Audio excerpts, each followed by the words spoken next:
Hundreds of young people aged from 15 to 40 recently made their way to Thailand for the World Youth Peace Summit for Asia and the Pacific.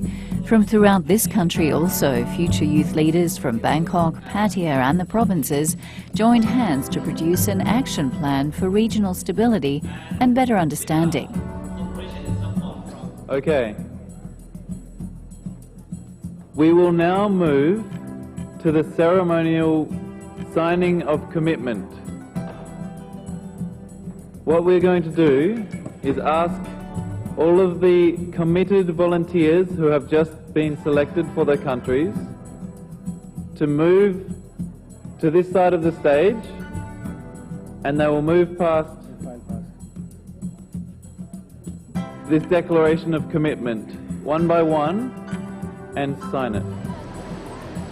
A key part of the event included a visit to the Learning Centre for Peace, Satira Dhammasathan, run by well-known Thai nun Mechi Sansani.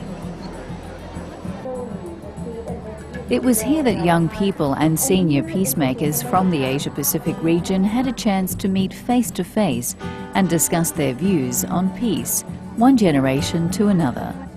Young people symbolically placed seeds into a mural and inscribed their messages onto paintings and symbols of peace and harmony.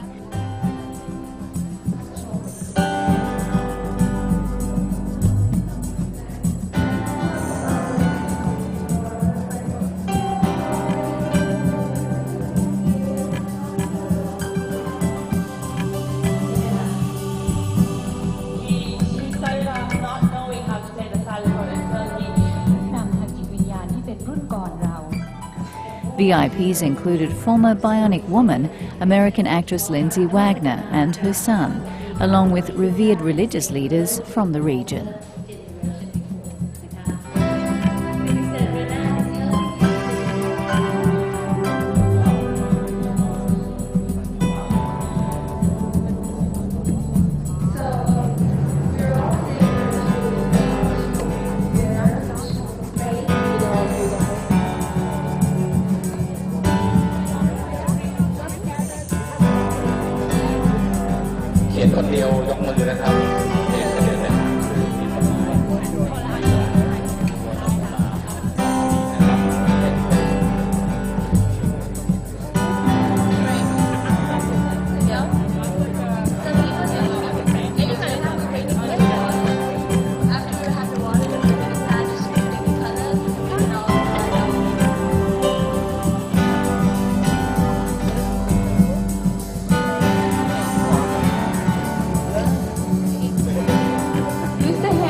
Peace means to me it's everybody have a peace.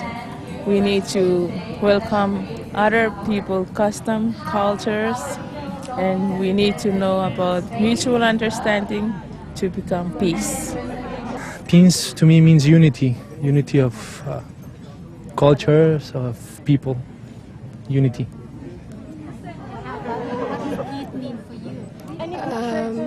Peace means that important things to people live together, and then it makes a warmth between amongst the different culture, different language, everything. Yes, and here we have our friends from the States. He is Lindsay Wagner's son. Please say hi to the press. Hello, my name is Dorian Kinji. It's my little brother Alex Kinji. Hello. Yes, how do you think about this meeting? I think this meeting is definitely necessary. I mean, youth are the people who are going to take over the planet, you know, after our parents. Our parents were the baby boomers, and then we are the baby boomers' children. So there's so many more of us, and we're going to occupy everything. So we need to know what's going on in the world so that we can make it a better place. We have something in common. We are all living on this planet. Why should anybody else have to live in a lesser community or in a lesser place, have not as much, not necessarily stuff, but have as much faith within your heart, as much compassion and love for somebody else? We need to get our youth to not have the boundaries that our society is set for us to not communicate with one another. We need to communicate with everybody, and the youth especially we need to be united with the youth. That's all. Thank you very much. And here we have Lindsay Wagner. Please say hi to us. Hi. What do you think about this meeting? How are you feeling about it? I'm thinking it's so magnificent. We really need to have them all over the world, everywhere. Just again and again and again and again until it sticks.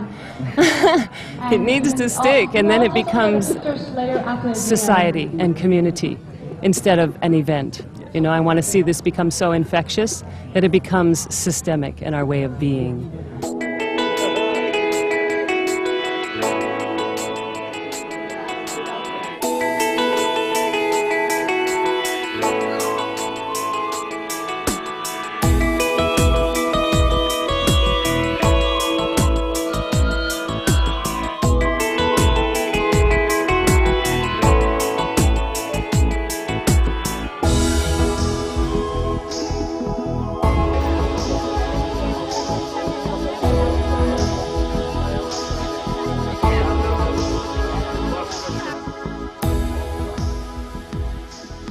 The Youth Summit lasted a week, after which a regional action plan for peace was drawn up.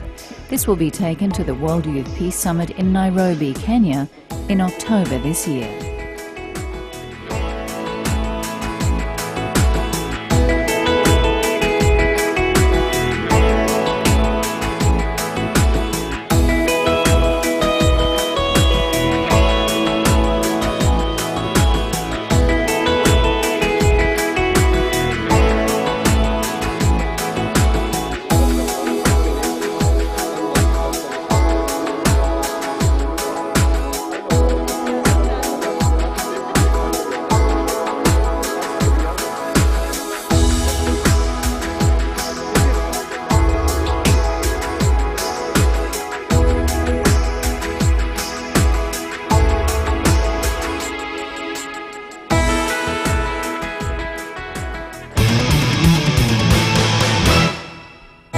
Well, delegates attending this summit are invited to take part in the World Youth Quest for Peace. And Tom, what's that all about? It's the idea behind this is to engage far more youth in the world than the summit itself can possibly do. There's 250 delegates here at Asia Pacific. There'll be 2,000 in Nairobi.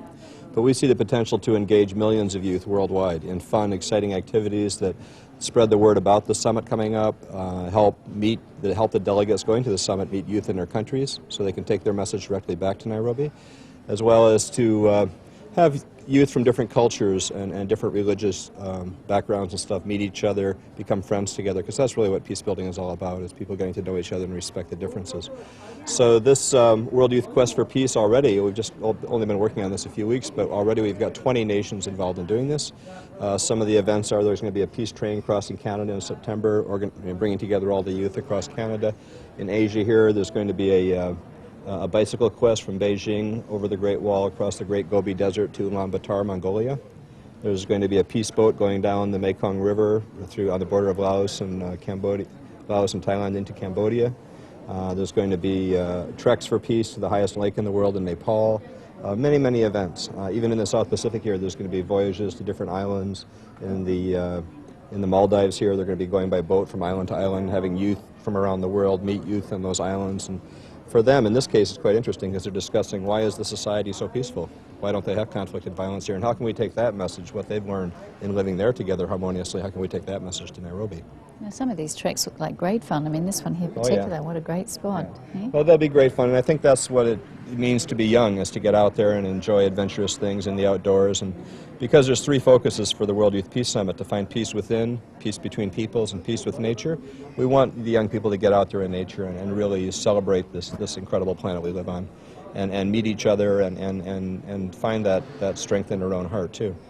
So in addition to the World Youth Quest for Peace, we're also doing This leads up to Nairobi. It'll start in March and run right up until the 23rd of October when the Nairobi summit begins. And these youth will be carrying peace torches with them that they'll pass on to Nairobi. And they'll also be bringing these giant puppets like this great hornbill here that represents an endangered animal here in Southeast Asia. So we're trying to have about 30 of these representing endangered animals from throughout the world, for instance a panda from China. And these will be controlled by big poles and stuff, and the youth will have a procession of these animals into the Nairobi summit. And at the close of the summit, on the very last night, we Something very special, isn't it? Yeah, let's go over and take a look. On the close of the very last night, we may need to move this group a bit. We're hoping to engage youth worldwide in a worldwide vigil. They'll be lighting candles around the planet. The 27th, 28th of October, that night, depending on the side of the date line you're on, but on that night, it'll be 28th here in Asia, there's going to be a full moon and a total lunar eclipse. So the shadow of the Earth will go across the moon, will go from a very bright night to a dark one, and then back to a bright one. And we want to use that as a metaphor to have the youth lighting their candles, doing their peace concerts, peace prayer vigils, peace forums, bringing the world out of this darkness we're in, into light. And we're getting a tremendous response from this as well. And I think everywhere from monasteries in the world to concert halls will be filled that night with young people engaged in this exercise. Now, if young people want to take part in some of these quests all around the world and have some wonderful trips and treks, there's a website that they can check it all out on. Yes, we're just developing the website. There's a World Youth Peace Summit website right now that has information on the World Youth Quest for Peace and Peace Vigil. And that is www.wyps.org. But within a week, they'll be able to click on there and link into a new website that'll be very interactive and dynamic. So for instance, as the bicycle quest is crossing Mongolia, you will be able to see images of them interviewing youth in the Gares and some of the most remote places on Earth. We wanted this to be a very dynamic website where young people really feel connected globally using the best technologies available. If you check out www.wyps.org right now, you can actually join up on the quest, can't you? Link into this, that's right. That's right, yeah, it'd be great. Fantastic. And the more the merrier, it'd be good fun. Okay.